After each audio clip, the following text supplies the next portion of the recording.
We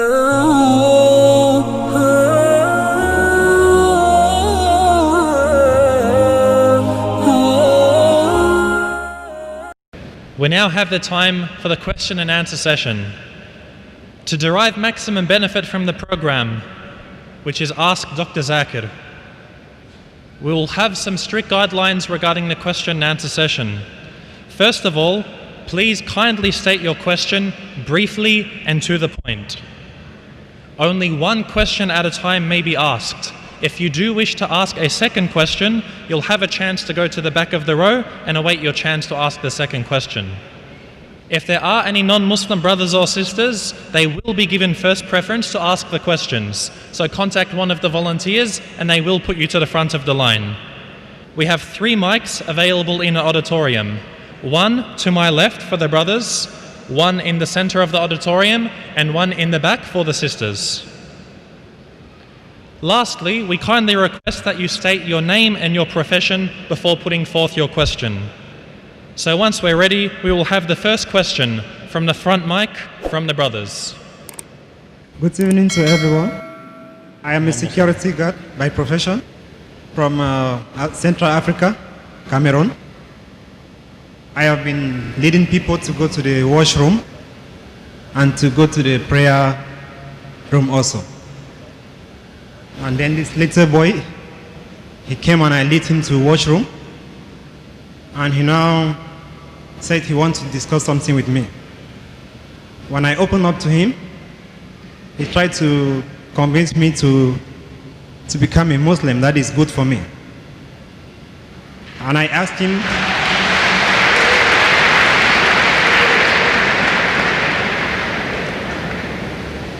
him, why do you think it's good for me? He said that I should try it, I will never regret. And I told him I have listened to the speakers. I'm highly convinced that Islam is the best religion.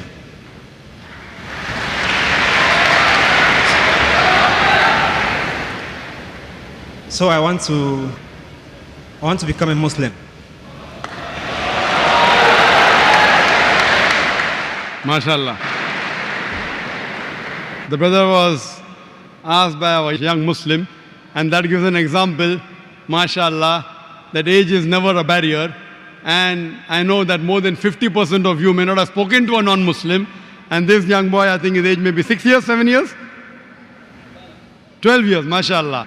12 years, not even in his teens, has convinced our brother here, MashaAllah, from Cameroon. Brother, are you accepting Islam out of your free will?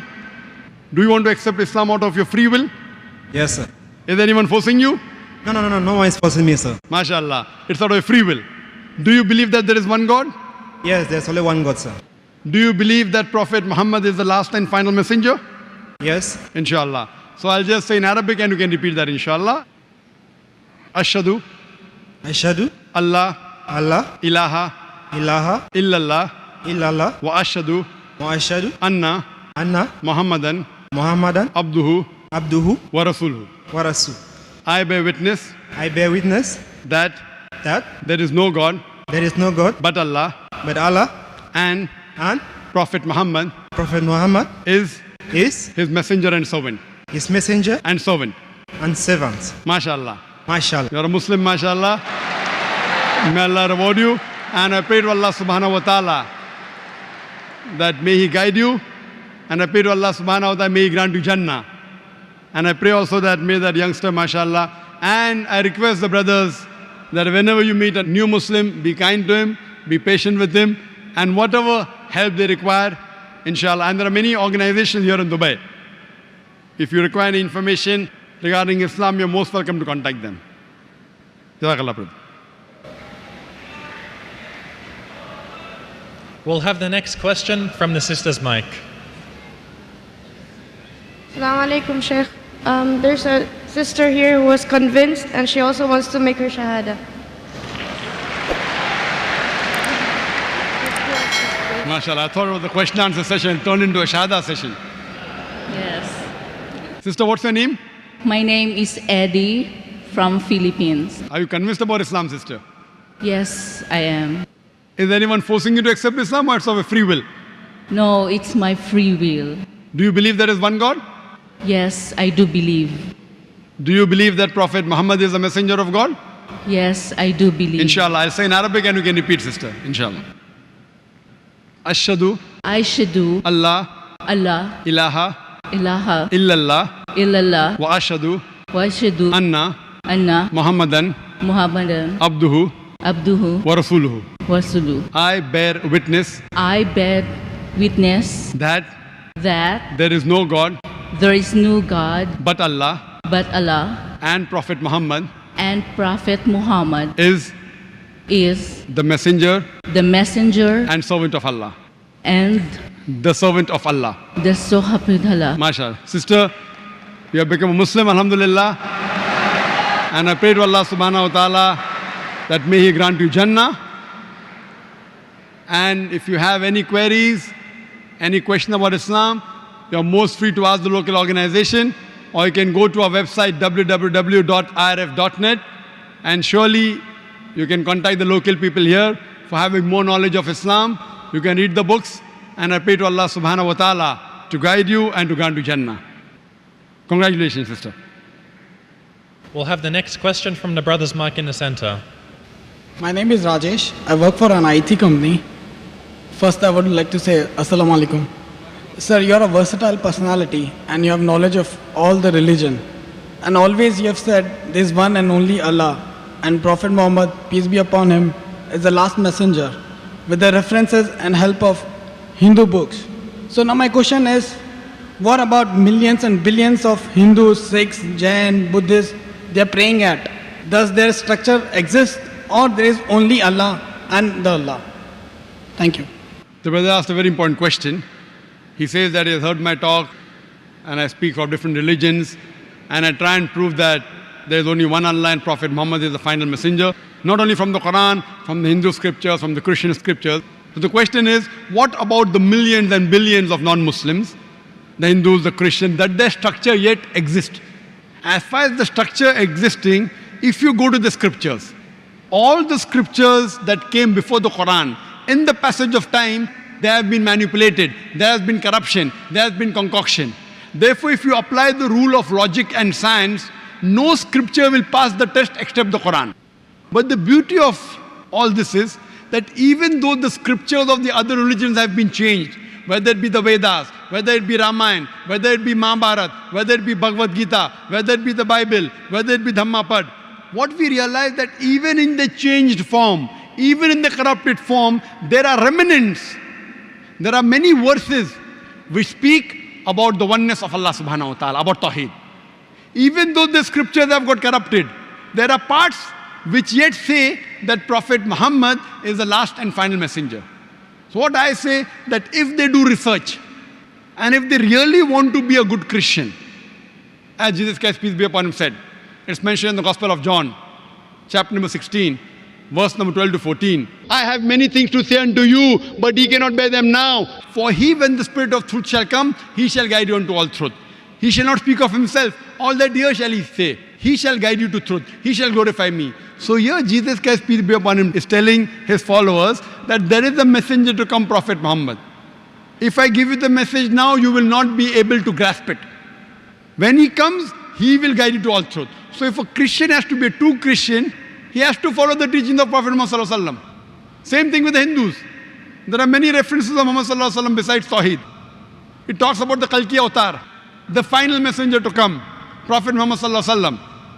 So if you have to be a good practicing Hindu, it's mentioned in Kalki Purana, chapter number 2, verse number 5, verse number 7, verse number 9, verse number 15, that the Kalki Avatar has been described, that his father's name is Vishnu Yas, that the servant of Allah, Abdullah. Mother's name is Sumati, which means peace and serenity, that's Amina. He'll be born in the village by the name of Sambala, peaceful village, that's Makkah. He'll be born in a family of the chieftains of the village of Makkah. He will have 4 companions, talking about 4 Khulfa Rashidin. He will get the first revelation in a cave, that's Ghar Hira. He will migrate northwards and come back. He went to Medina and came back. Several. So if you're a true Hindu, even though the scriptures have got corrupted, have been concocted, if you think The full scripture is the word of God. You have to follow the Kalki avatar. You have to believe in the last and final messenger. So if you want to follow the structure, and if you do research, you will come to the same last and final messenger, Prophet Muhammad Sallallahu Alaihi Wasallam. Same with Buddhism, same with Judaism, same with Christianity, same with Hinduism. So what I tell them, based on the verse of the Quran of Surah Al-Imran, chapter number 3, verse number 64. Ta'alaw ila kalimatin sawa'in bayna bainakum. Come to common terms as between us and you. What is different, we keep it aside. What is common, let us agree. Let us follow. The first thing is, Allah na'budu illallah, that we worship none but Allah. So what we realize, that what is different we'll discuss tomorrow. What is common, let us agree to follow. Let us agree to follow what is mentioned in the Bible, in the Jewish scriptures, Christian scriptures, Hindu scriptures. God is one. He has got no idols. He has got no image. Idol worship is wrong. All the scriptures mention about the last and final messenger. So my question to them is, then why don't you follow it? Why don't you follow and believe only in one God? Don't do idol worship, worship Him alone. And why don't you follow the last and final messenger? And my question to you, brother, is, if you're a Hindu, I think you're a Hindu. Okay? So why don't you follow your scripture which says that there's only one God? It says, Natasya Pratima Asti. Svetasvatara Upanishad, chapter number 4, verse number 19. In Yajurved, chapter 32, verse number 3. Natasya Pratima Asti. Of that God there is no Pratima. Pratima means Almighty God has got no image, has got no photograph, has got no painting, has got no portrait, has got no statue, has got no sculpture, has got no idol. I'm asking you, do you believe in one God? Do you believe? I do. Do you believe idol worship is wrong? No. So why don't you follow your Veda? I tell you one thing. It's not necessary you need an idol or you need a picture or you need a light, you know. Idol is just created so you can focus, you know. It's for few people, those who cannot focus, for them, I mean, there is an idol so that you can focus properly. Correct. This is what is said to me by the Pandits. They tell me, Dr. Zakir Naik, we have read the scripture, we agree with you totally. Idol worship is wrong. But what happened? Those who are initial, toddlers, in the early stage of life, you require idol to concentrate. When you reach higher consciousness, no idol is required. I tell them, we Muslims have reached the higher consciousness. We don't require idol. This is the explanation given to you by a Pandit, not by a scripture. It is by a Pandit. I tell them, isn't it mentioned idol worship is wrong? He says, we know. It is like my son, when he goes to second standard, the basics of maths is 2 plus 2 is 4. He says, son, 2 plus 2 is 5. You continue reading that. When you reach standard 10th, I will tell you 2 plus 2 is 4. I'll be the biggest fool. Because 2 plus 2 is equal to 4 is the basic equation of maths. God has got no idol, is the basic thing of God. How can you teach the basics wrong in the lower classes and higher classes? This is told to you by your Pandits and your scholars, not by your scripture. So I'm asking you, do you want to follow your scripture or do you want to follow your Pandit? I want to follow my scripture. Correct. So scripture says, Almighty God has got no image, has got no idol. So do you yet believe in idol worship? No. Fine. So you used to believe, now you have stopped. Excuse me. I said the idol is meant for the few people who cannot concentrate. I didn't say that I believe in. So that means you want to diminish God? For example, brother, I am asking you a question. Yes, you sir. are helping someone. What's your name? Rajesh. Rajesh. You are helping someone maybe in Sri Lanka. Every month you send him maybe 20,000 rupees, maybe 2,000 dirham for his education. He doesn't know who this Rajesh is. He says, who's this Rajesh? I don't know. So what does he do? He takes a cockroach and every day in the morning he says, Rajesh, thank you. Rajesh, thank you. Will you like it? No. Will you like it? No. But he doesn't know how Rajesh looks. So he's making a cockroach out of Rajesh. You will tell him, if you don't know how I look, at least take my name, it is sufficient. Why are you making a cockroach out of me? Now God is so powerful, you want to make God into that small idol. If the idol falls, the idol breaks. The idol can't help himself. What will the idol help you? So what we say, don't belittle God. Don't abuse God. If you don't know how he looks, only take his name. Why do you have to insult God? If he only says, Rajesh, thank you, without making a cockroach, you will be more happy. And compared to you and us, we are human beings. God is, you cannot compare God. You cannot say he's million times more powerful. He is unlimited. You cannot compare God and human being. So how can you make God into an image and restrict him to an idol? It's insulting God. That's what the scriptures say. That he has got no pratima. You can give him attributes, but don't give him an image. Hindu scripture says that, Christian scripture says that, Quran says that. So now do you agree that even for concentration, making idol of God is wrong? Could be. Could be, not yet sure. Not yet sure, huh? Your scripture says don't make, your Pandit says make. So do you want to follow your Pandit or your scripture? The scriptures. And I'm giving you reference. I'm quoting in Sanskrit. If you don't know Sanskrit, open a dictionary, Pratima, you ask your Pandit. There's a person, joker-looking person wearing a cap and a coat and a tie.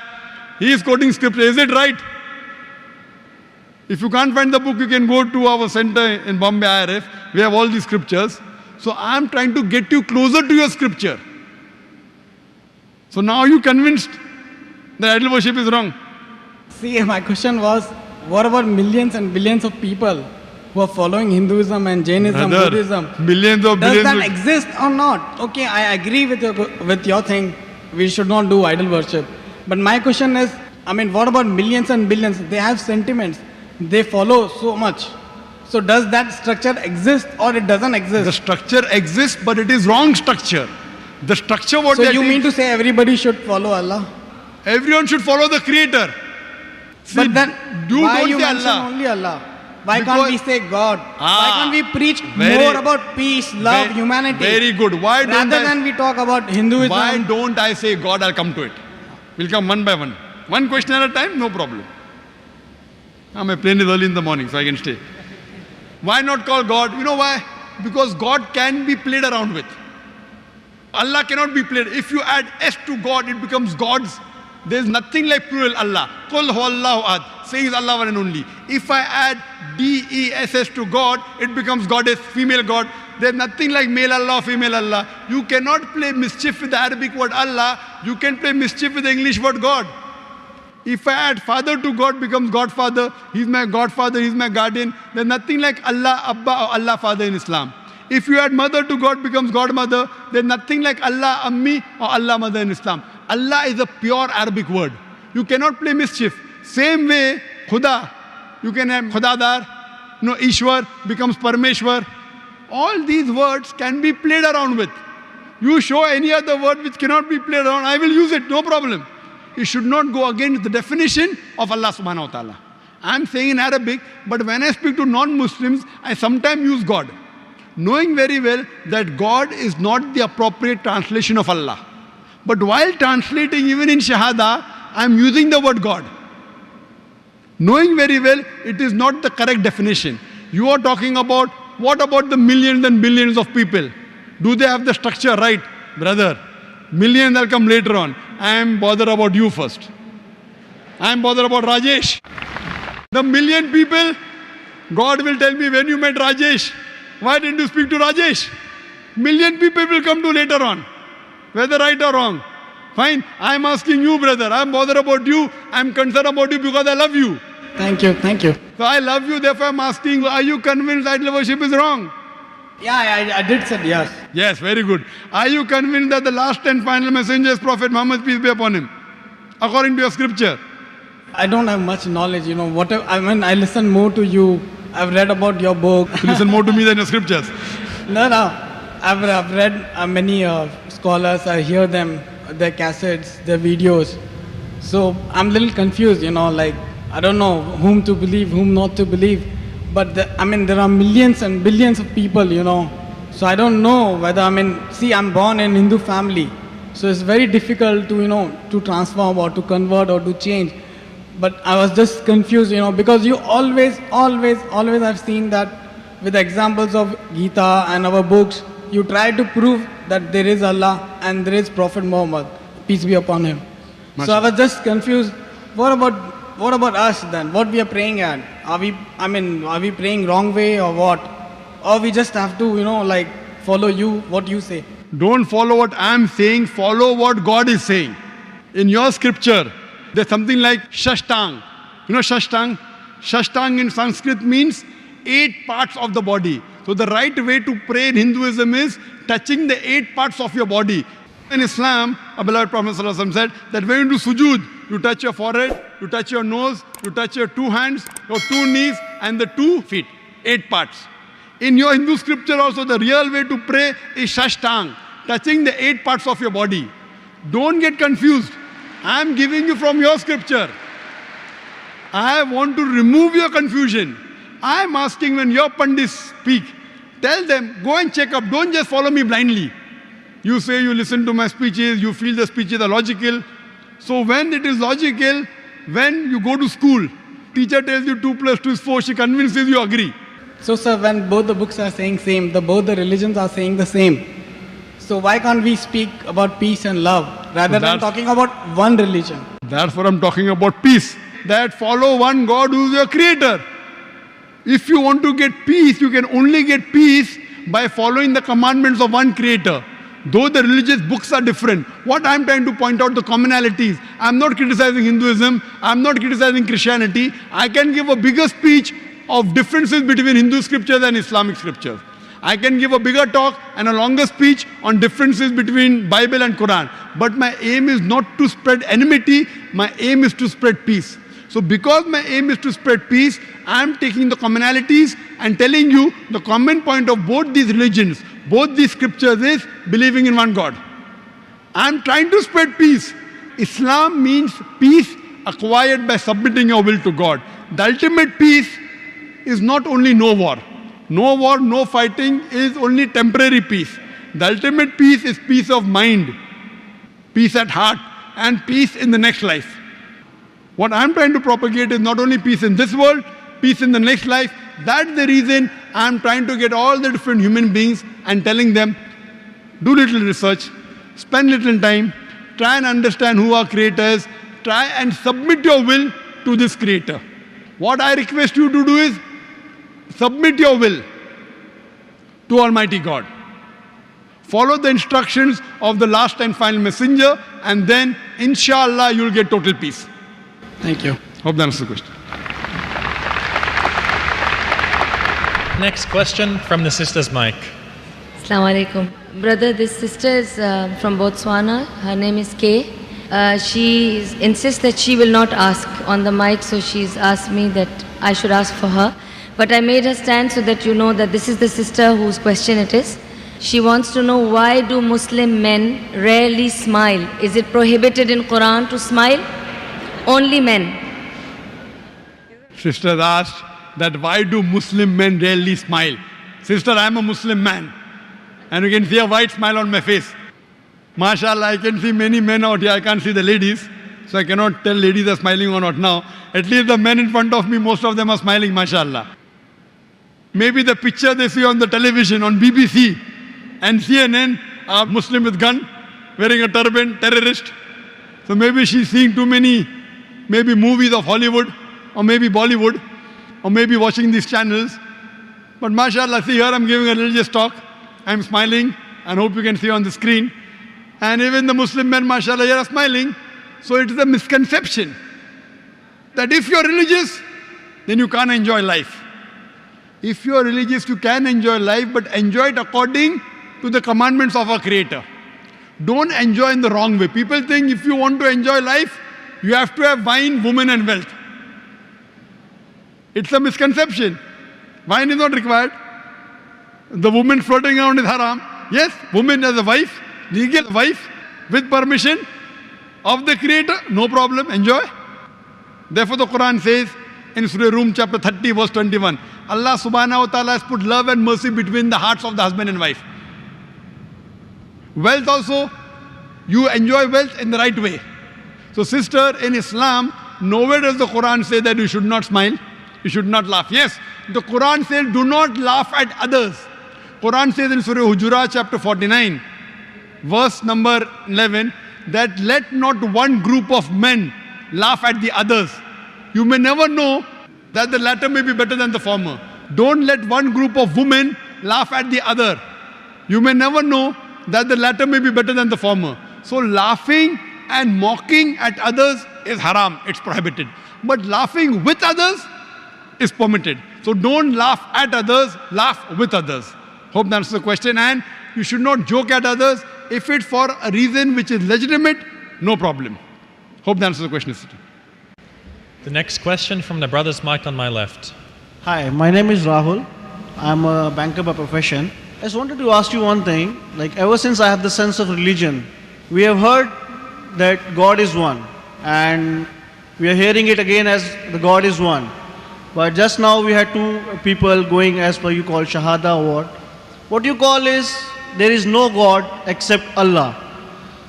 And continuing what did you just tell Mr. Rajesh, that whatever religion which came into existence before Islam, this Islam corrected these some ways out of this and some way out of that there were some mistakes in the religions before Islam, and Islam corrected the things, and the messenger, the last messenger, what you're just talking about, he corrected them all, and now you have to follow the things again. So are you denying the fact that there was no God except Allah before Islam, like there was no Lord Shiva, there was no Lord Ganesha as per Hinduism or as per something? So are you totally denying the fact according to Islam? So as you say, there is no God except Allah? The brother asked a very good question. He said that when I say and I give the Shahada that there is no God but Allah and Prophet Muhammad is a messenger, do you mean to say that Islam came and corrected, so before Islam there was no God? And that's what I mean to say. Brother, there's a slight misunderstanding. Islam is not a new religion. Islam did not come into existence 1400 years back. And Prophet Muhammad, peace be upon him, is not the founder of Islam. Islam is there since time immemorial. It is there since man set foot on the earth. And Prophet Muhammad is not the founder of the religion of Islam. He is the last and final messenger. So before Hinduism came into existence, Islam was there. And Allah clearly says in the Quran, in Surah Al-Imran, chapter 3, verse number 19, Inna Deena Indallahi al-Islam. The only religion acceptable in the sight of Allah is Islam. And the message is repeated in Surah Al-Imran, chapter 3, verse 85, that if anyone takes any other religion besides Islam, it will never be accepted of him. He'll be amongst the loser. Meaning, there is only one religion, Islam. The first prophet was Prophet Adam, peace be upon him. Many other prophets came. Our beloved Prophet Muhammad said, there were 124,000 messengers sent on the face of the earth. By name, we know only 25 in the Quran.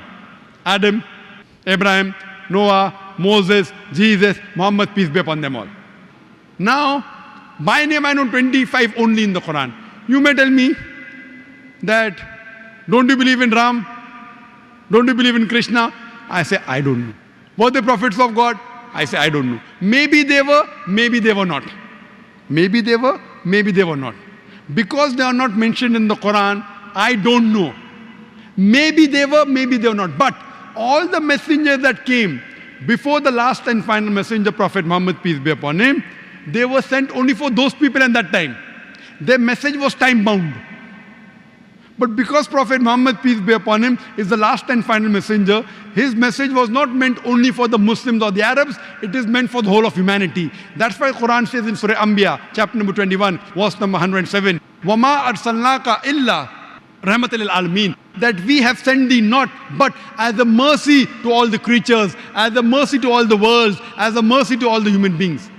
Similarly, all the scriptures that came before, by name only 4 are mentioned in the Quran. Torah, Zabur, Injil and the Quran. But Quran says in Surah Ra'd chapter number 13, verse number 38, لِكُلِّ أَجْلٍ كِتَابٍ. In every age have we sent a revelation. There were many books sent. I don't know by name. You ask me, can you call Veda the word of God? Maybe, maybe not. But even if it's the word of God, all the scriptures that came before the Quran, they were meant only for those people in that time. Now, because there was time bound, Almighty God did not think it fit to preserve it. Now, because Quran is the last and final revelation, Quran, when it was revealed about 1400 years back, it was not sent only for the Muslims or the Arabs, it was sent for the whole of humanity. Quran says in Surah Ibrahim chapter 14 verse number 1, in Surah Ibrahim chapter 14 verse 52, in Surah Baqarah chapter 2 verse number 85, in Surah Zumur chapter 39 verse 41, that the Quran was sent for the whole of humanity. It was not sent only for the Muslims and the Arabs. So today, no, but I think we are not talking about the humanity, we are talking about the Islam. That Islam is totally denying the fact that there is no God except Allah. Correct. What I'm trying to say outright here is, like you just told me that it is written in Quran that may not be written in Quran, or it is not written in Quran that there were some ways, there were some scriptures written or not. So it means there was a mistake by the writers or by the scholars or Correct. scriptures of the Hinduism, Buddhism, Jainism, that they did not mention that there is some God existing. Very good question. What I'm telling you, if you heard my answer correctly, you'll understand. I said all the scriptures that came before, because they were not meant to be followed till eternity, God did not think it fit to preserve it. If you heard my answer, there were many scriptures. By name, I know only 4. But because they're not supposed to be followed today, why should I do research on it? By this you are meaning that there was no Ramayana, there was no Mahabharata? Brother, you have not No, heard me. I'm asking you something. I'm telling you, there were many scriptures. No, but like now also it has been proved geographically that there was proofs getting down that there was Ramayana, there was that pulls, setus, and what you have heard also Okay, about. you want to know about Ramayana? No, it has been proved. I mean to say. I will tell you the proof now. I mean to say. Like, Fine, now you're asking me a what you are question. saying that God- I am giving you information now. You are talking about Ramayana and Mahabharata. I don't know what your knowledge is about Ramayana and Mahabharata. I'm asking, how many types of Ramayana are there? I really don't know about You don't that. know? But I just know the basic version of the Ramayana. You that know, I'll we tell have you. heard of it and we have seen. I will tell you, brother. According to Ramanuja, who's a great scholar of Ramayana, he says there are more than 300 different types of Ramayana. Okay. 300 different types. Which one do you follow? No, I mean the basic characteristics, the basic. Quran, only one. They may be sects. They may call themselves Shia, Sunni, Hanafi, So Shafi'i. Only Quran is one. So are you openly or behind the stage or behind the curtain trying to denying the fact that there is no God except Allah? Not denying the fact, telling the fact that there was no God besides Allah, there is no God besides Allah, there will not be a God besides I Allah. think there is a final answer to me I have taken from you.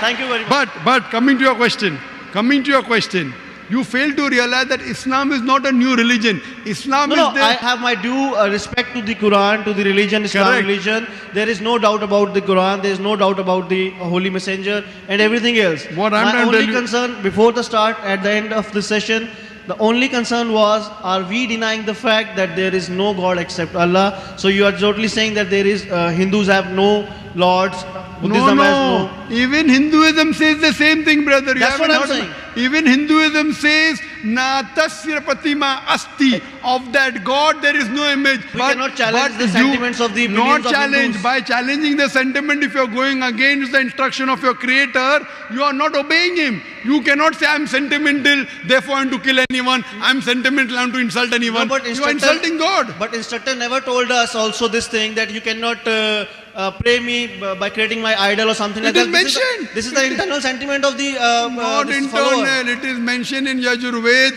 chapter number 32, verse number 3. What? Don't make an image of Almighty God. And you're making. So you're going against the commandment of your scripture, not my scripture. Your scripture. but- what I'm trying to tell you, that if you call yourself a Hindu, which Hindu? A Hindu who believes in Vedas. A Hindu who believes in Mahabharata. You're talking about scientific thing. If I talk about scientific thing, do you know Mahabharata? Mahabharata was a story told by the grandfather of Arjun. Initially, Mahabharata contained only 8,000 shlokas. Later on, it contained 24,000 shlokas. Today, it contains more than 100,000. Where did it come from? Moment the story was told, generation down generation, everyone kept on adding their family members as heroes. So today's scholar says the original Mahabharata, which was a story told of the feud between two families, Pandavas and Kauravas, was 8,000 verses.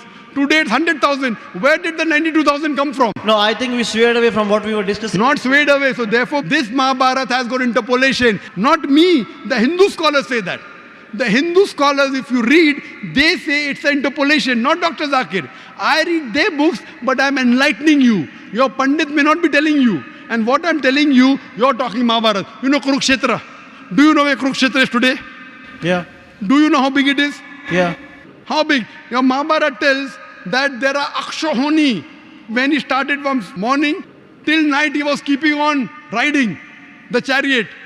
There were 18 Akshoni. Each Akshoni contains about 100,000 elephants and few 100,000 horses. You know the Kurukshetra is so small.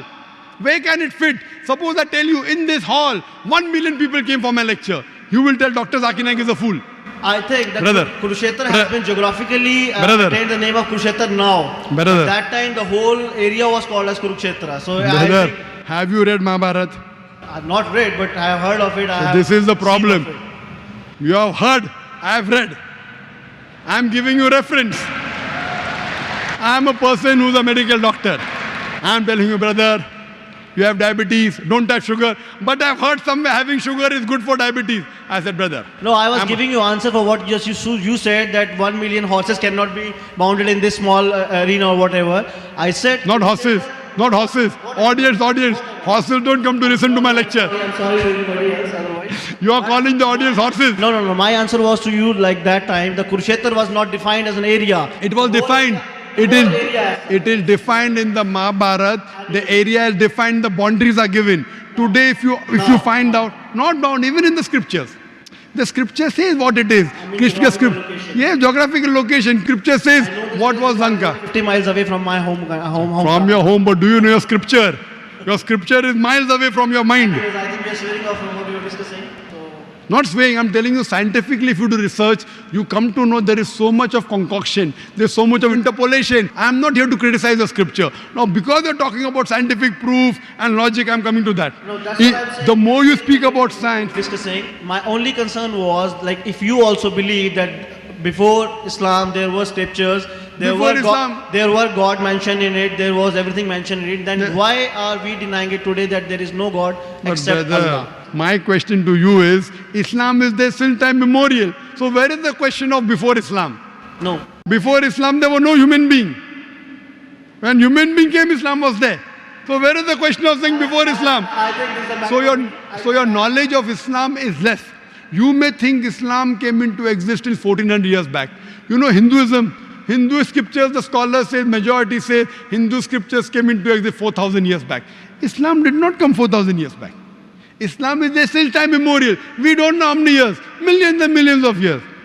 So for you to say before Islam, before also there was no God but Allah, today also there is no God but Allah, even after millions and billions of years afterwards, there will be no God but Allah. It is just a matter of belief among all the religions. All the religions, including Hinduism, this is the belief. Including Christianity, this is the belief. Including Islam, this is the belief. Including Hinduism, this is the belief that God is one. I never say that there is no God except Lord Shiva or Lord Ram. That was my concern. Thank you very much. Lord Shiva is avatar. If you say messenger, I've got no problem. But the moment you say God, Lord Shiva is a different God, Krishna is a different God, Ram is a different God, that means you're going against your scriptures saying that Ikkam Evidityam. God is only one without a second. So what I realize, your knowledge, because being limited, you are telling me as a medical doctor, if I'm telling you, you have diabetes, there's problem in your pancreas, etc., have less sugar. No, I have read, sugar is good for energy, calories. Arey bhai, it is poison for you. No. I say, what can I do? No, I think the debate on this can go on for the night long, so I won't take much of your time. Thank you very much for your so kind answer. And I pray to Allah to guide you. Thank you very much. Thank you very much. So the next question from the mic for the sisters. This sister is also very shy. She just doesn't want to come in front or ask it herself. She says her question is about will of Allah. She says, I keep hearing everything is the will of Allah. Whatever happens is the will of Allah. And they say that everything is written already. So then where is the freedom of choice? When Allah gave me freedom of choice, whatever I do, if anything happens, they say, oh, this was written and it's the will of Allah. And if you could explain, if there is so much, everything is written down, then what is my freedom of choice? Sisters asked a very good question, very important question. That if everything is the will of Allah, then where is this freedom of choice? And this is a question not only asked by non-Muslims, even asked by Muslims. It's talking about qadar. That if it is mentioned in destiny, that I'm going to rob, and if I rob, who's to blame? Allah is to blame. If it is mentioned in destiny, I'm going to commit murder, and I commit murder, who's to blame? Allah is to blame. So where is the free will? So if it is the will of Allah, or if it is mentioned in the destiny, I'm joining both together, then where is the free will? The reply to this question is, it's compulsory that every Muslim should believe in qadar, but you should understand what is the meaning of destiny. For example, if suppose in a classroom, there are 100 students, and when the teacher teaches the students in the classroom at the end of the year, before the examination, the teacher predicts that this student, he will come out first class first. This student, he'll get second class. This student, he will fail. The teacher predicts why. He knows that this student is very studious, always does homework, does extra studies. This average student, second class, that student goes for movies, doesn't do homework, misses the class, predicts that that student will fail. Now, once the examination takes place, after the results come out, this student gets first class first, this student gets second class, that student fails. I am asking you a question. Can the student who has failed, can he blame the teacher that because you have predicted I will fail, I have failed? Who's to blame? The student or the teacher? Who's to blame, the student or the teacher? The student. The teacher predicted. Who's to blame? The student. He did not study, he did not do his homework, he used to go for extra movies. So similarly, Allah subhanahu wa ta'ala has given the human being the free will. Allah has told you what is right, what is wrong, but the choice is yours. For example, if you come at a crossroad, there are 4 roads, A, B, C, D. You can choose any. You choose road C. So Allah knows in advance that when you come at crossroad, you will choose road C. So Allah writes, when the person comes at the crossroad, he will choose road C. So it is not because Allah is writing that you are choosing, because you will be choosing, Allah is writing. It is not because Allah is writing that you are choosing road C. It is because you will be choosing road C. Allah has ilm ghaib. He has knowledge of the future. He writes in advance. Now after you choose road C, you come at another crossroad, 5 roads, 1, 2, 3, 4, 5. Like after you pass the 12th standard, you can become engineer, you can become doctor, you can become businessman. You choose to become a businessman. Choice is yours. But Allah knows in advance that after you pass standard 12th, you will choose to become a businessman. It is not because Allah is writing that you are becoming a businessman. Because you wanted to become a businessman, Allah is writing in advance. And what you understand here, that if Allah wants, He can easily change it. For example, if in a classroom, in the mathematics examination, the teacher gives the paper 2 plus 2 is equal to how much? Now why she is supervising? The student writes 2 plus 2 is equal to 5. The teacher will not correct, the teacher can correct. But if the teacher corrects, you will say the teacher is unjust. If teacher says, don't write 5, write 4. All the other students will, this is an examination. Why are you interfering? So if Allah wants, He can change. But because He has given you free will, He is letting you take your decision. So this life is a test for the hereafter.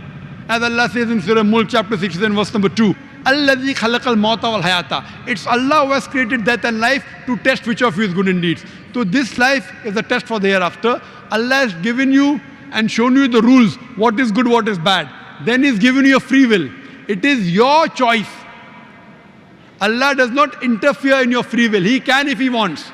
The Quran says, not even a leaf can fall without the permission of Allah. So whatever happens, happens with Allah's free will, but the decision is yours. And based on that, you will be rewarded or punished. Hope that answers the question. We'll have the next question from the brothers' mic in the center. Hello, doctor. My question pertains to the point you're talking about. My name is Naresh. And my question pertains to the point that you were making about intoxicants, small intoxicant, like you have in small quantities or big quantities, it's the same thing. It is an intoxicant. So how does it boil down to like smoking? Like it's a small intoxicant, like whatever high you have, it's for like 5 seconds, 10 seconds. How do I convince a Muslim friend of mine who says that it's a gray area? There's nothing like, it's not permitted, but it's not banned, or it's not totally not allowed as such. MashaAllah, our non-Muslim friend Naresh wants to convince his Muslim friend that smoke as well.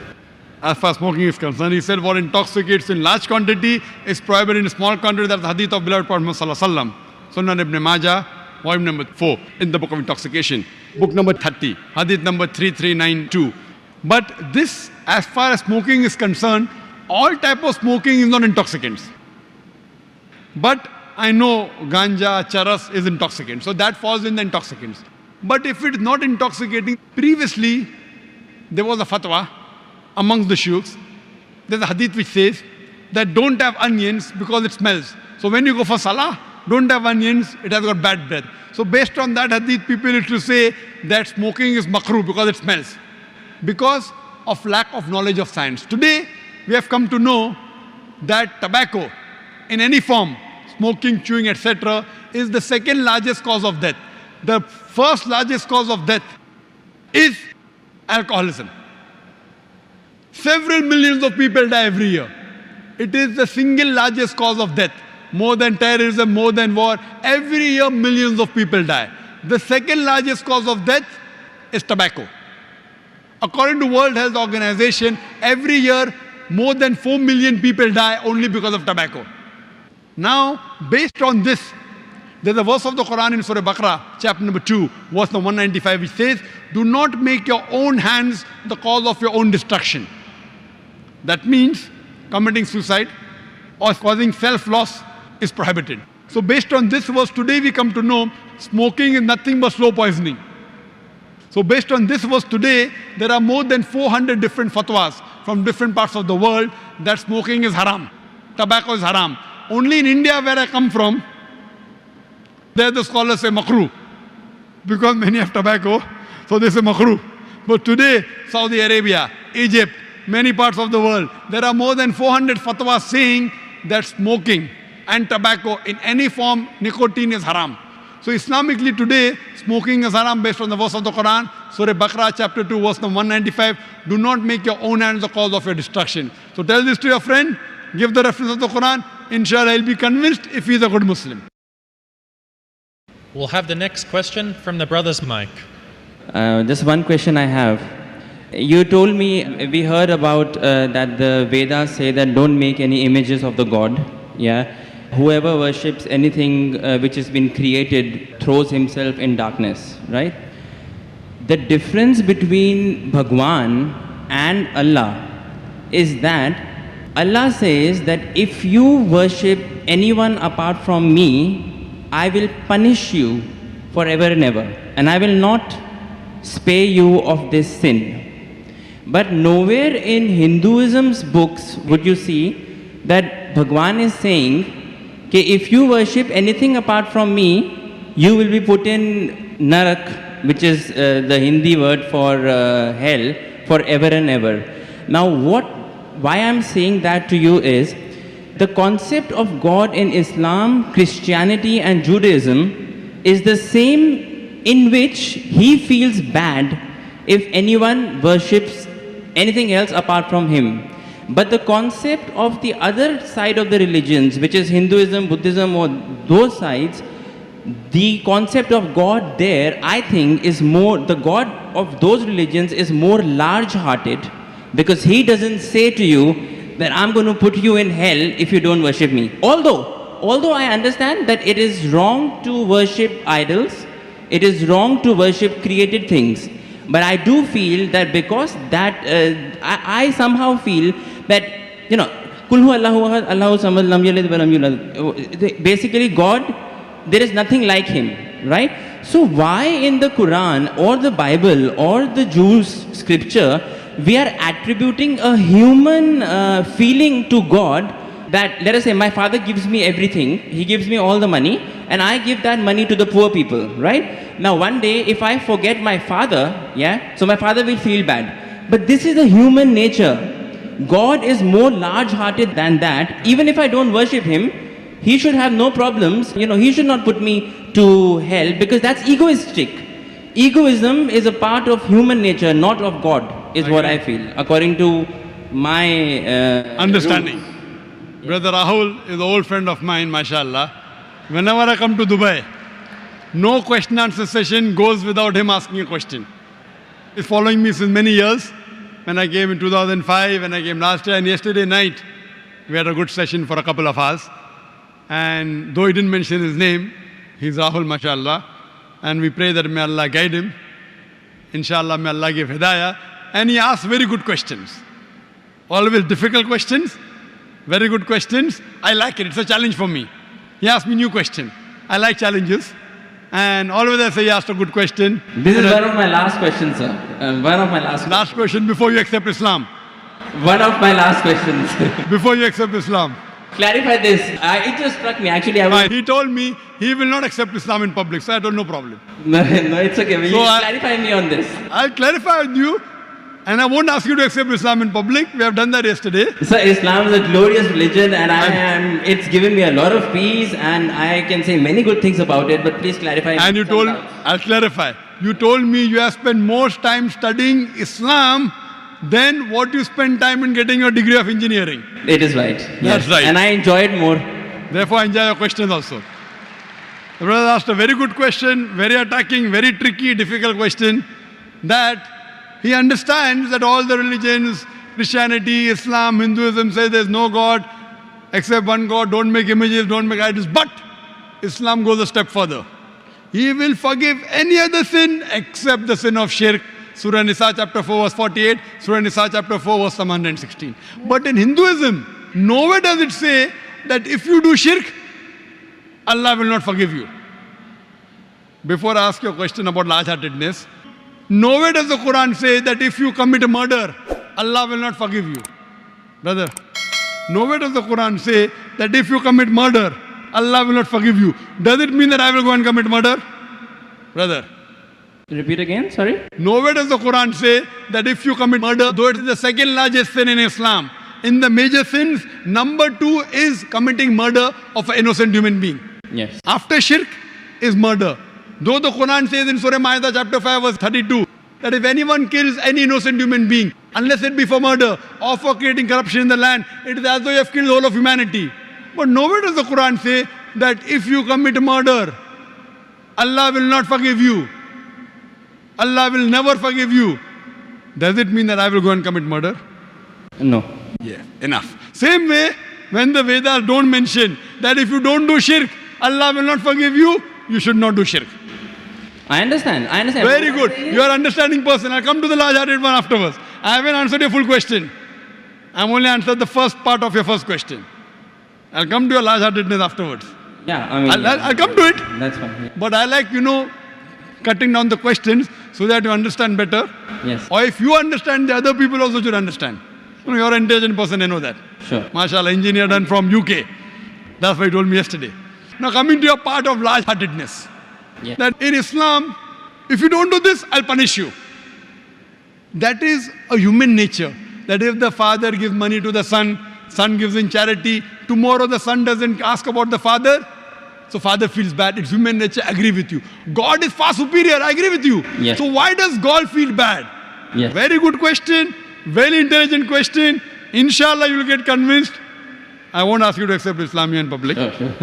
That we have done that yesterday. Yes. The Quran says, Allah subhanahu wa ta'ala does not require you, you require him.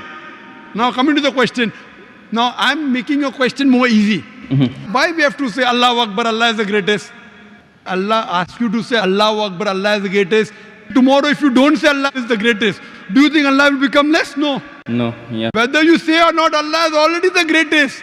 Irrespective whether you say or not, it will make no difference, not even an iota of difference. He is already the greatest. He will remain irrespective whether you say or not.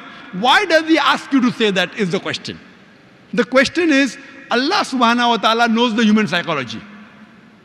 For example, your mother has a heart attack. And now, you have heard of a very famous heart specialist in the world. If you know he's famous, he will give you some advice for your mother. Another person who's unknown, he comes and gives you advice. Whose advice will you follow? Repeat again, sorry. If your mother has a heart attack, yeah, there's a person who you know is the most famous heart specialist in the world. I would follow the advice of the specialist. Why? Because you know he's number one, he's most famous. Yeah. So the reason Allah asks you to praise him is not for his benefit, it's for your benefit. Because the moment you praise Allah, you will follow his advice. Agreed. By following his advice, Allah will not benefit, you will benefit. Yes. By the doctor giving advice to you, he will not benefit. Yes, you may give him fees so that way he'll benefit. You aren't giving any fees to Allah. Yes. So Allah doesn't benefit anything. But the moment you praise him, it is human. When you say, Allah is the most wise, Allah is the greatest, Allah is the most merciful. Most wise, he gives advice, I'll follow. Most greatest, I'll follow him. Most merciful, I'll follow him. So you say all these praises not to benefit him, to benefit yourself. Agreed. Yes. So when you worship him, it does not benefit him, it benefits you. Yes. When you follow the advice of the doctor, It will benefit if you give him fees. Yes. You don't give any fees to Allah. Yes. It benefits you. Yes. So same way, Allah is large-hearted. By punishing you, do you think he will benefit? No. By punishing, he becomes I'm coming to it, brother Rahul. Yeah. Let me complete my answer. Sure. Yeah. By punishing you, he will not benefit, but he is giving you a fear. Why? If you have alcohol, he will punish you. If you have drugs, he'll punish you. Whether you have drugs or what difference does it make to him? Now, if he says, okay, don't have drugs, but if you have drugs, I will not punish you, then will you have drugs or not? You will have. If I give an examination, write 2+. No, I won't have. If I'm convinced it's wrong for me, I won't have. I don't need that fear of the hell. The fear of the hellfire to be put in my mind to avert me. God convinces people in different ways. Some people with reason and logic. You're a logical person, you're convinced with logic. Some people want fear, some people want punishment, some people want reward. There are 3-4 types of ways which Allah speaks. You get convinced with reason and logic, you're like me. Yeah. You're like me. Yes. Some people, they are not convinced with reason logic.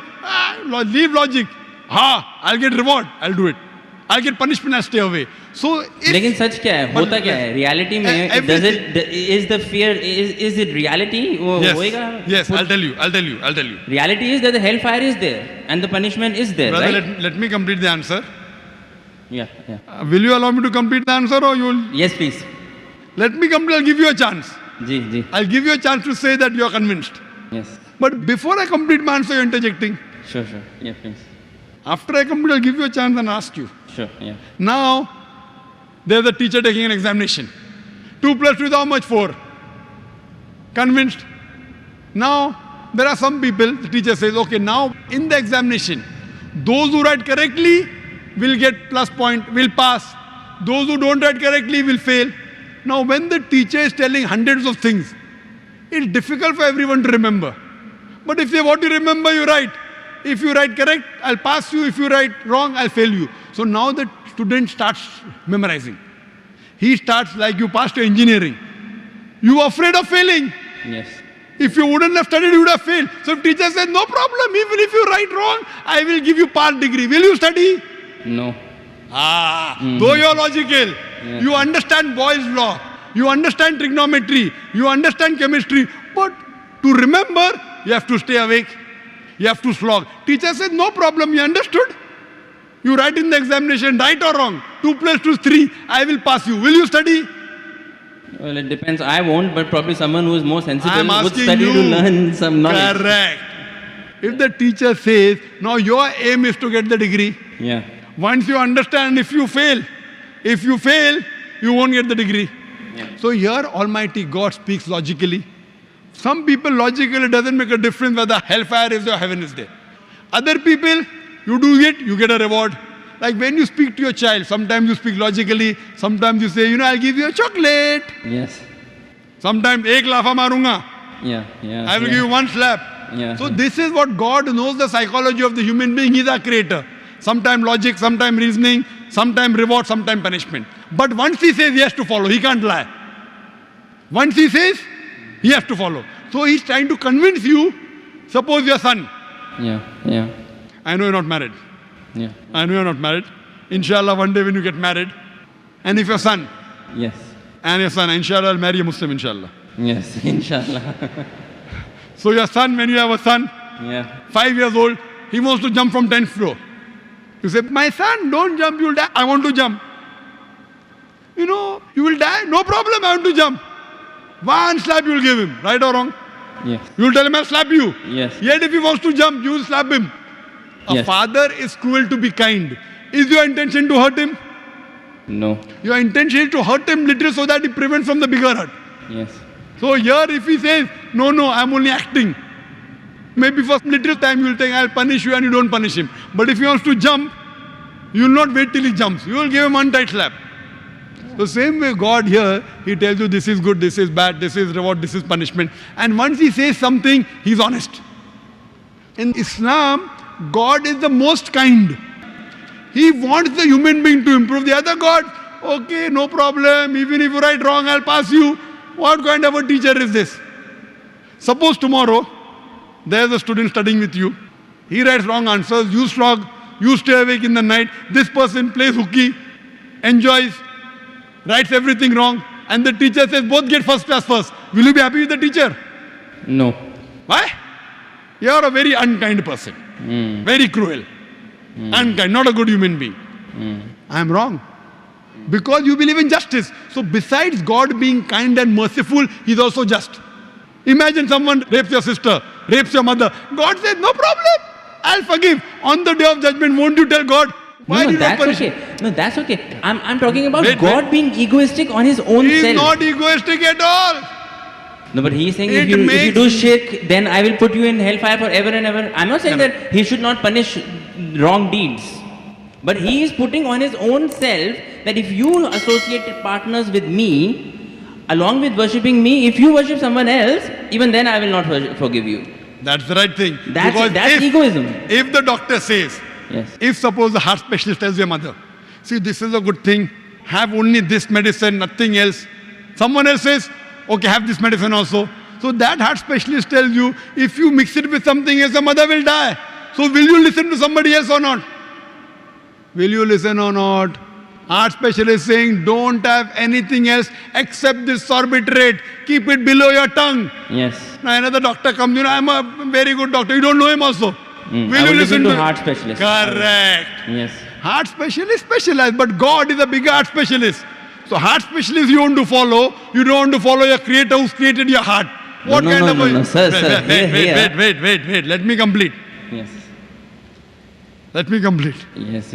So you, being logical, yeah. When you want to follow the heart specialist, when the heart specialist tell you, don't listen to anyone else because they have told you the total truth, that heart specialist can be wrong because he's a human being. Almighty God, when He says, do not worship anyone else besides me, He knows that if you think somebody else is also the greatest, and if you follow something wrong, it will harm you. God does not want to see to it that His creations are harmed. He is going out of the way to give you an ultimate warning. Other sins, maybe I will forgive. That is one type of murder, is one type of sin, very wrong, second largest. But one, if you worship somebody else, you can do anything.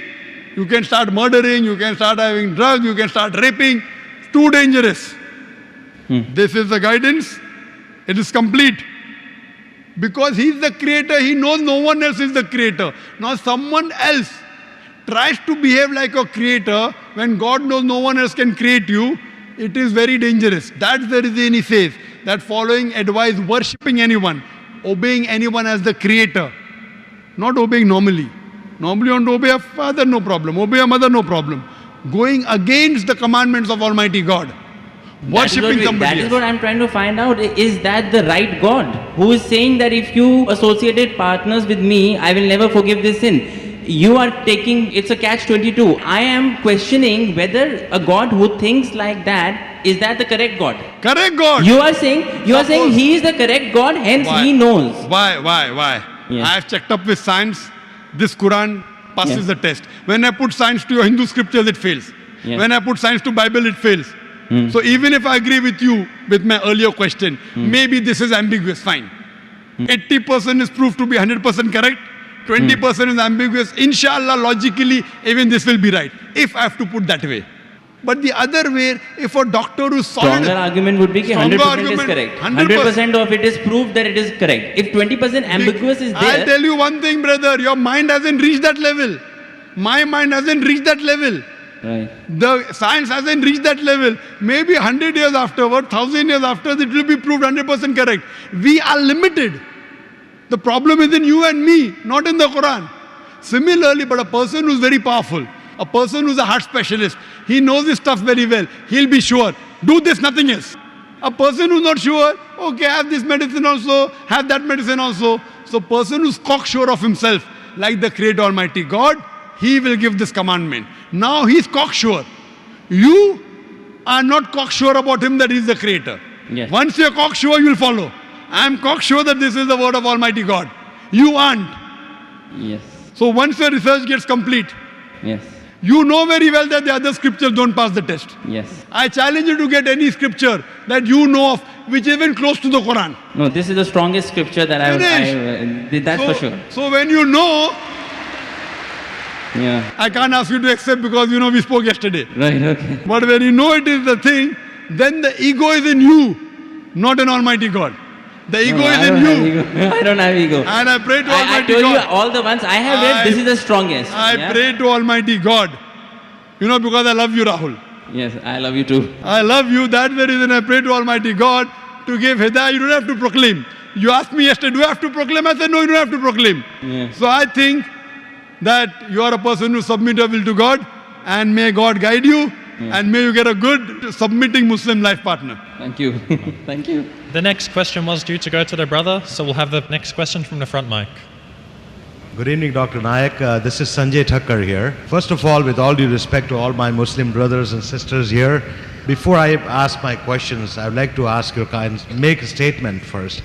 You see, religion goes beyond supremacy or declaring supremacy over other religion. It's more about looking, because God is omnipresent. There is God in you, there is God in him, there is God in him, there is God in everybody. If we have that vision, tunnel vision. Having said that, religion is more about tolerance, peace, love, and humility and humanity. Having said that, I beg to differ about your last statements proclaiming that the other scriptures have failed the test. Now again, this could be a debate that could go on for hours, and we have limitations on time. So I'll just rest with two questions. My first question to you, Doctor, is, Islam and the Quran condemns idol worship. Yet in the Kaaba, people... Now you had mentioned that one of the 20 misconceptions, first 13 that you had covered, I wasn't here at that time, so I missed it. So that's my first question. My second question... One question at a time, please. No problem. Actually, go ahead. It's correlated, sort of. No problem. Yes, yes, brother. My second question to you is, I'm large-hearted, tolerant. Thank you. Thank you. Very kind of you. My second question to you is, the concept of azan. From what I understand, the concept of azan came many, many decades or centuries back when there was no clock. There were no, way to actually decide what time of the day it is. And the only way people would realize that it's this time of the day for this prayer was based on azan. Now, obviously, that's not the case now. We have clocks and we have... So then why is there azan 5 times a day, even in this day and age? These are my two questions. Brother asked two questions. Before he asked these two questions, he made some comments. I made a statement, not comments. It was a conclusive statement. Do you think the statement and comments are contradicting? Well, it was a conclusive statement which could be challenging your Therefore statement. I said, you made a comment or you made a statement or you made a challenge, no problem. Yeah, take it whatever you would like. You want to get challenge, no problem. You said that Zakir, while talking about other thing, you should be more tolerant, etc. And he said that I mentioned earlier that all the scriptures besides the Quran have failed the test of science. Complete my sentence, not halfway. When you put the test of science, not the test of emotion.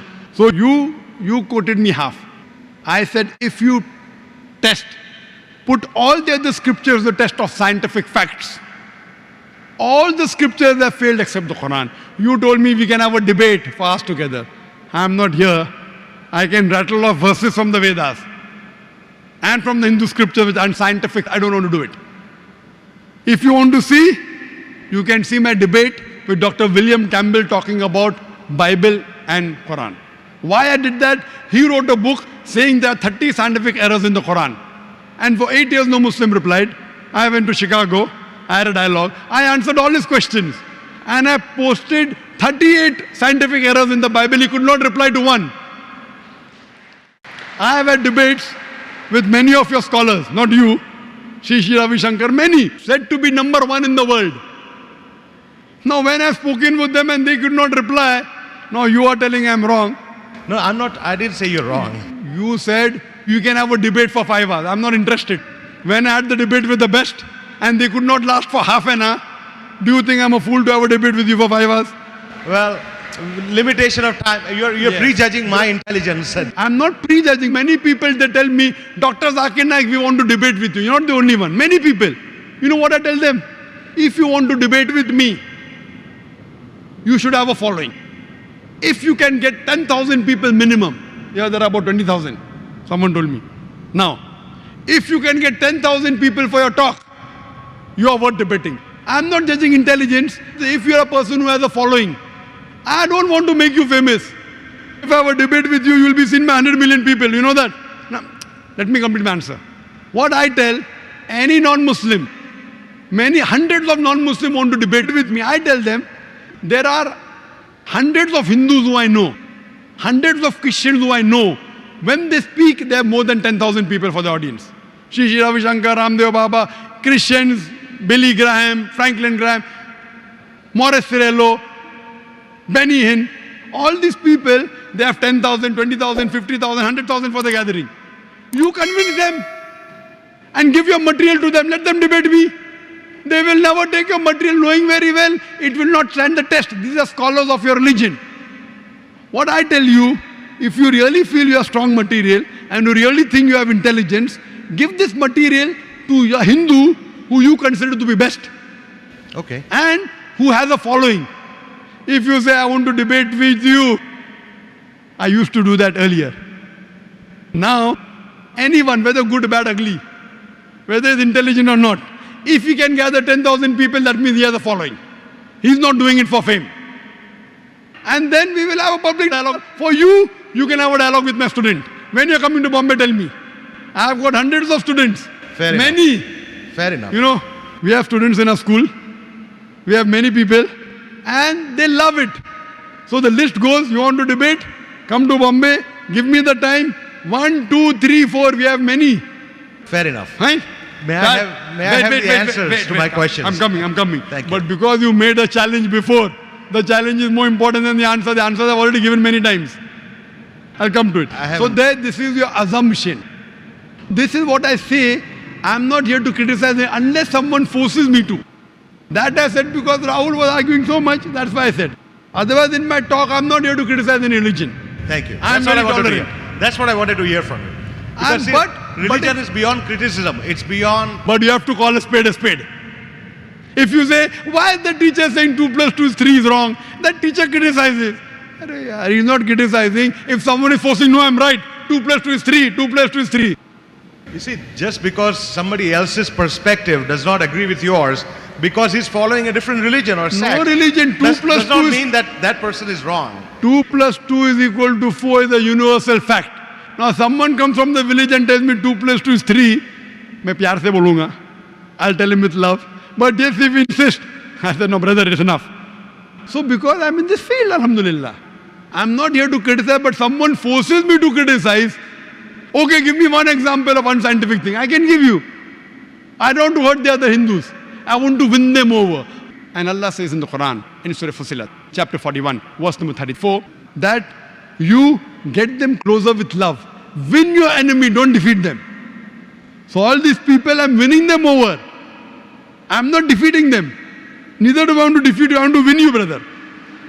Well, I guess one would Inshallah, I will win you with your 2 answers. One way to win somebody is through humility. And you have reached that stage where, you know, as a person grows larger than life, yes, he becomes more humble. Correct. For you to say that I would not challenge you, I mean, you No, know. but once you reach a stage, if that is causing loss, Allah also says, I'll put you in hell. He is much higher than me. Infinite time.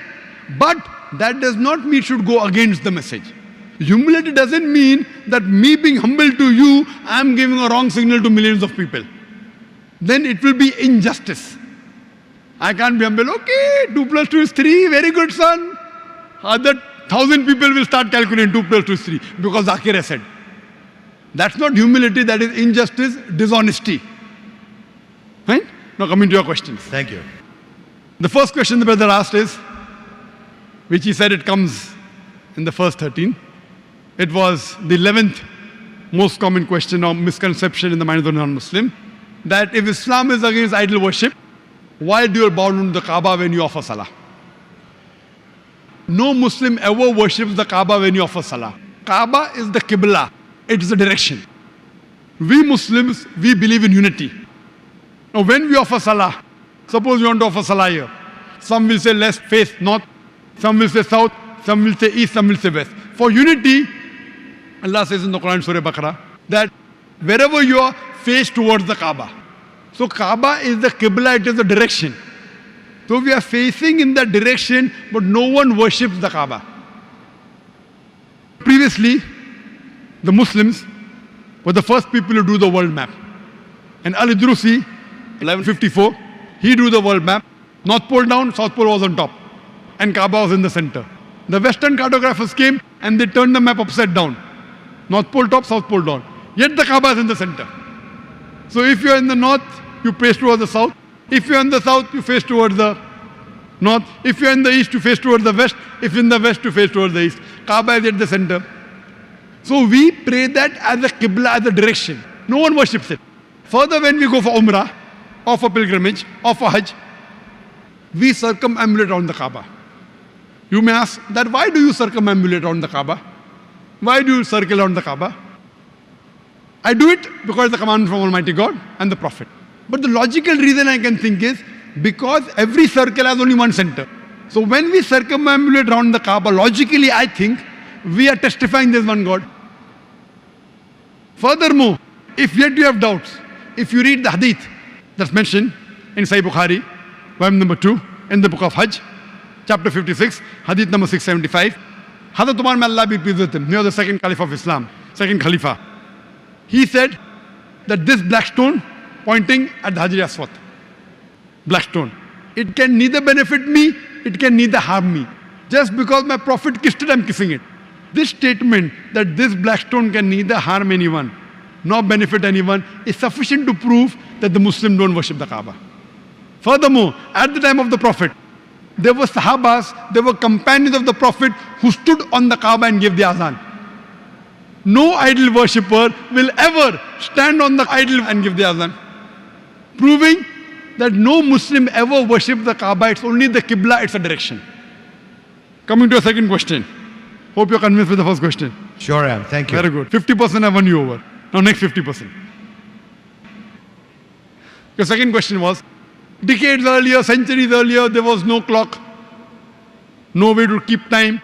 So we could justify that giving azan was right. Now everything is there, clock is there, time is there. So why do we have to give the azan? Very good question. The reason we give the azan is for many things. One thing is to tell everyone it is time. You tell me one thing. Everyone has the watch during examination. Yet the teacher rings the bell, time is up. So you tell the school teacher, why are you ringing the bell that the period is up? Everyone has a watch. To tell everyone, finish, time is up, next period. So today when we have the azan, you can have a big clock also, a big bell. But a Prophet said, bell is not good. Therefore in Christian you have bell. Some religion you have the drum. The Prophet said, no, this is not good. No drum, no bell. Someone suggested human voice, he liked it. So better than the drum, we have called human voice, and our azan has a message. The bell, sometimes the bell in the school has a message, period is up. Sometimes the bell has a message, period is starting. Sometimes the bell has a message, different message. That fire alarm, run away. You understand, no? Bell cannot speak. You read the bell, okay, fire is there, run away. In the azan, it has a message. It says, Allahu Akbar, Allahu Akbar. Allah is the greatest. God is the greatest, 4 times. Ashhadu an la ilaha illallah wa ashhadu anna Muhammadan Rasulullah. That I bear witness there is no God but Allah. He's calling out. I bear witness there is no God but Allah, and Prophet Muhammad is the messenger of Allah. Hayya salah, hayya salah. Come to salah, come to salah. Hayya falah, hayya falah. Come to success, come to success. He's giving you a message. God is the greatest, God is the greatest, God is the greatest, God is the greatest, 4 times. There is no God but Allah. Prophet Muhammad is the messenger, giving you a message that your messenger, Prophet Muhammad, you don't have to worship him. He is only a messenger. He is the servant of God. 5 times we are reminded in the azan. Prophet Muhammad is the messenger of Allah. He is not Allah. Come to salah, come to prayers, come to prayers, come to success, come to success. Allahu Akbar, Allahu Akbar. Allah is the greatest, Allah is the greatest. So it's a message telling you it is time for prayer. At the same time testifying there's one God. It is a message. And the beauty of it is that whichever part of the world you go, it's only in Arabic. So if you have in French, if you go to France, you don't understand French. You say, what is this person shouting? Is he abusing me? So throughout the world you have in Arabic. Even if I don't know Arabic, at least I know the translation of the azan. So it is a reminder. In the morning salah, another reminder. It says, As-salatu khairun minan nom. Prayer is better than sleep. As-salatu khairun minan nom. Prayer, now when you hear, prayer is better than sleep, so you get up. With the ghanta, I put the snooze on. You know snooze? Another 10 minutes. Another snooze, 10 minutes. Here, As-salatu khairun minan nom. Only for the morning's azan. Prayer is better than sleep. So here it's a message. Even though you have watched, you don't keep on watching. So now, because we pray in congregation, our beloved Prophet Muhammad said, there are no less than 3 hadith in Sahih Bukhari, which says that you get 25 times, 27 times more sawab when you pray in congregation. So the azan is reminding you that the congregation is going to start. So you know once the azan is given, within 20 minutes, the congregation will start. So you get ready, you do your wudu, you do your ablution, and you go to the mosque. If it is not there, and many people don't know what is the time, it keeps on changing. I will not know what's the time for sunset today. Do you know, brother? Do you know the time for morning sunrise in Dubai? It changes every day. So what is it now, you know? Not rough. Most of the people here will have rough idea. So, though you are a scientific person, you have a watch. If the adhan is there, now it is time, I'll go for prayers. So even in the age of science and technology, it's a reminder. And besides the reminder, it's giving you a message. It's calling you towards the truth, it's calling you towards success. So that's the reason, even 100 years, 1,000 years back, it was correct. Even today it is correct. And even tomorrow it will be correct. Hope this convinces you. Thank you kindly. So at least in these questions I won you over. Yes, you have. Thank Inshallah. you. And I pray to God to guide you and to guide me also. Thank you. The next question from the sister's mic. Yes, my question is, as a Muslim wife, I know my duty is not to serve my husband's parents.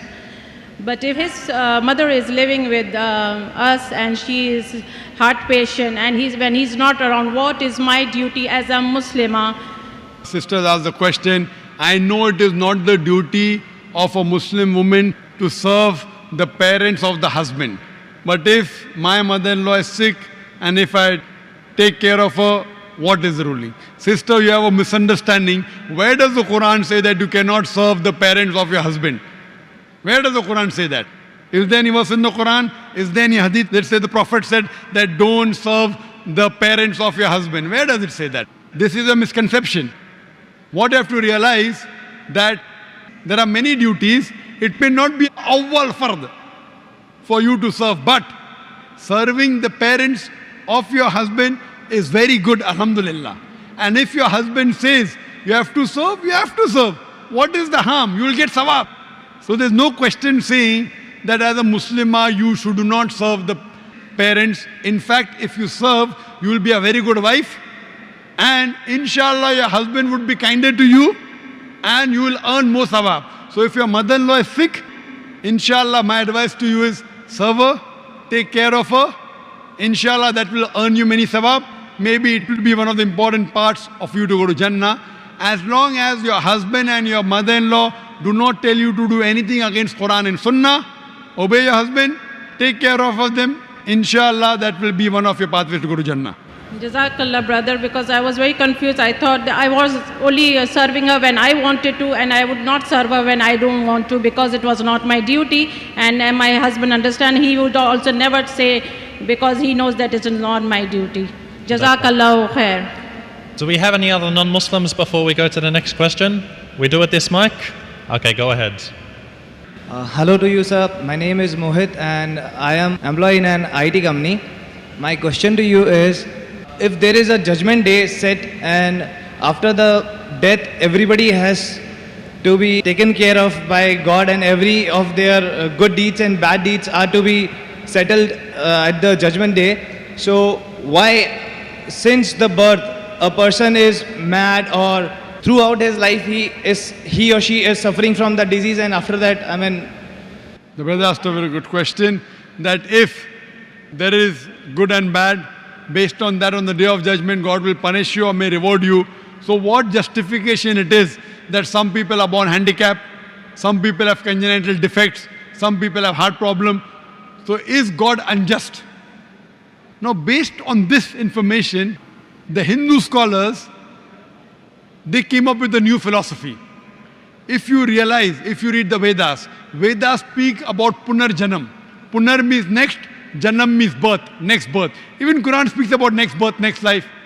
Quran says that God has given you life, you come in this world, He'll cause you to die, He'll resurrect you again. So Vedas says the same thing. But the Hindu scholars, they could not understand that how could God be unjust? That He makes some people born handicapped, some people wealthy, some people poor. So they came with the philosophy of birth, death, birth, death, birth, death, which is not mentioned in the Vedas. He is born handicapped because in his last birth, he sinned. He is born poor because in last birth he sinned. It is their thinking, not of the scriptures. In Islam, we come in this world once and once is sufficient. Then we are resurrected and then the day of judgment. Now coming to your basic question, what reply does Islam has? Why some people are born healthy, some people with disease, with congenital defects, some people rich, some people poor. If we analyze, Quran says in several places, including Surah Anfal, chapter number 8, and Surah Baqarah, chapter number 2, verse 155. Allah says that Allah subhanahu wa ta'ala has made your children and your wealth as a test for you. Now Allah subhanahu wa ta'ala tests different people in different ways. Now depending upon the test, if the examination paper is difficult, the correction is lenient. If the examination paper is easy, the correction is strict to justify. So Almighty God tests different people in different ways.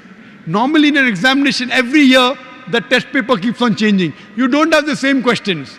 If you have the same question, then where is the test? So now depending upon the examination you undergo, for example, one of the pillars of Islam is that you have to give zakat. Anyone who's rich, who has a saving of more than 85 grams of gold, he or she should give 2.5% of that excess wealth in charity.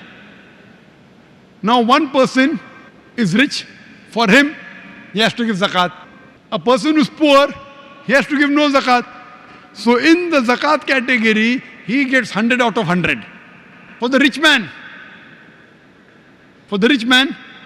he may say, okay, fine, I may have 1 million dirhams. I'll give zakat only on 100,000 dirhams. Maybe he'll get 10 marks out of 100. May get 50 marks, may get 0 marks. For the poor man, we say, bichara hai, poor man. Actually, he's getting 100 out of 100 in zakat. For him, there's no test of wealth. For rich man, there's a test of wealth. You may think, oh, rich man, very good, God has blessed him. It's more difficult for a rich man to go to Jannah than a poor man. That's what our beloved Prophet Muhammad said. We may think it's a blessing, it may be a test. Similarly, on the other hand, the person is poor. For him to do hijab, they stay in one room. For him to do hijab or her to do hijab is difficult. For a rich man who has got a big mansion, many houses, for the lady to do hijab is easy.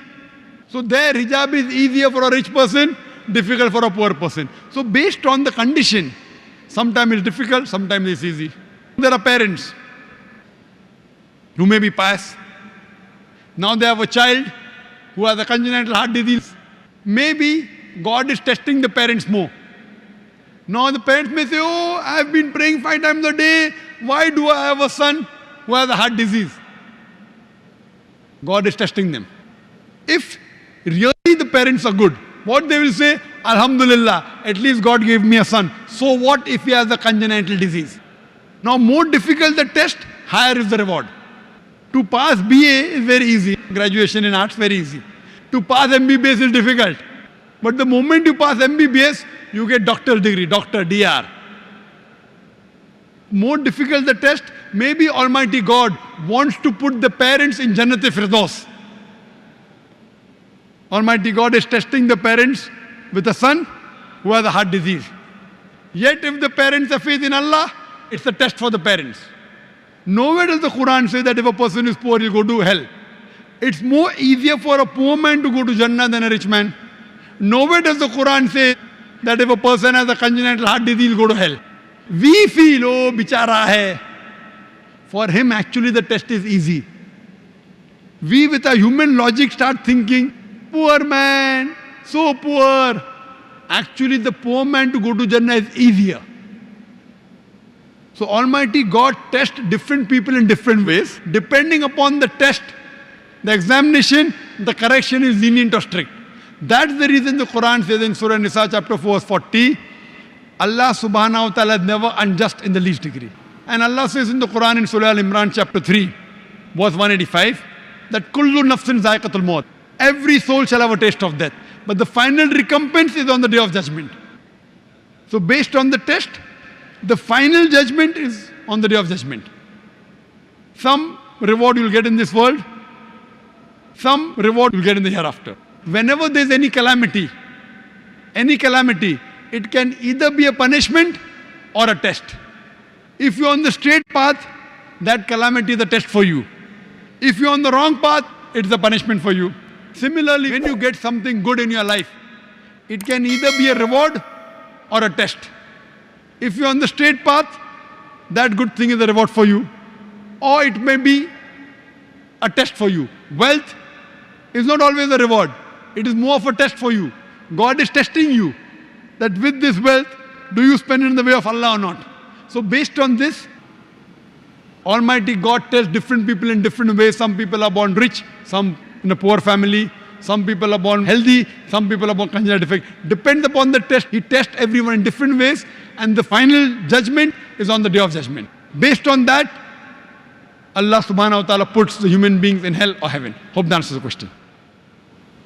In addition, sir, to the same question, I have another. Based upon your answers only, I have one more doubt. Can I question that? Go ahead. All right, sir, you said that Allah is going to test everybody and like that. But why Allah is doing that? I mean, why God or Allah is doing that? Why He created us and for His joy or for watching us from up there and very good question. Why we all have been created? Brother asked the question, why has He created us human being? Is He testing us? Is He enjoying using us like puppet? Very good question. That's answered in the Quran. All the other mountains, trees, they are Muslims, they have submitted their will to God. Human being is the best creation of Almighty God. The best creation, why? Because He has given us a free will. He has given human being a free will either to obey or disobey God. All the other creations, the animals, the birds, the trees, the mountains, they are Muslims. Muslims means they have submitted their will to God. Now Almighty God created a new creation which has a free will. The angels have got no free will. They always obey God.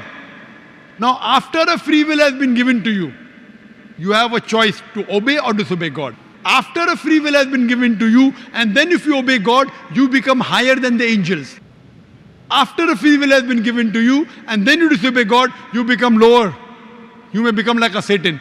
So it's mentioned in the Quran, in Surah Ahzab, chapter number 33, verse number 72, that Almighty God asks, who wants to undergo the test? If you don't want to undergo the test, just pass. So trees, mountain, all of them said, we fear to undergo the test. The Quran says, the human beings were fools who said, okay, we want to undergo the test. Now when you undergo the test, you can either become superior to the angel or you can become like a Satan.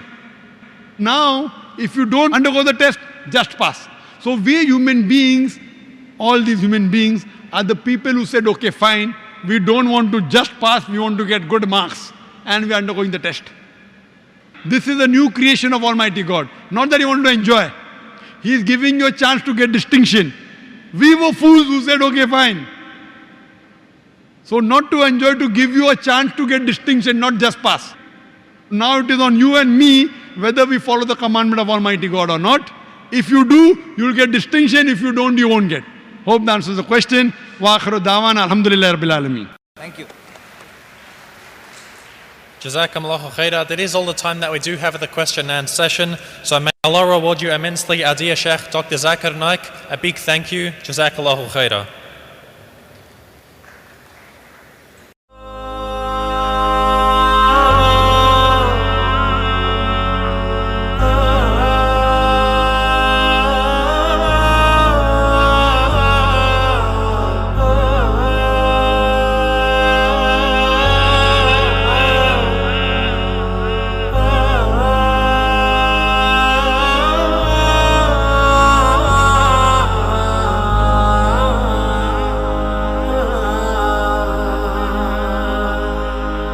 تمر الليالي وكلي حنين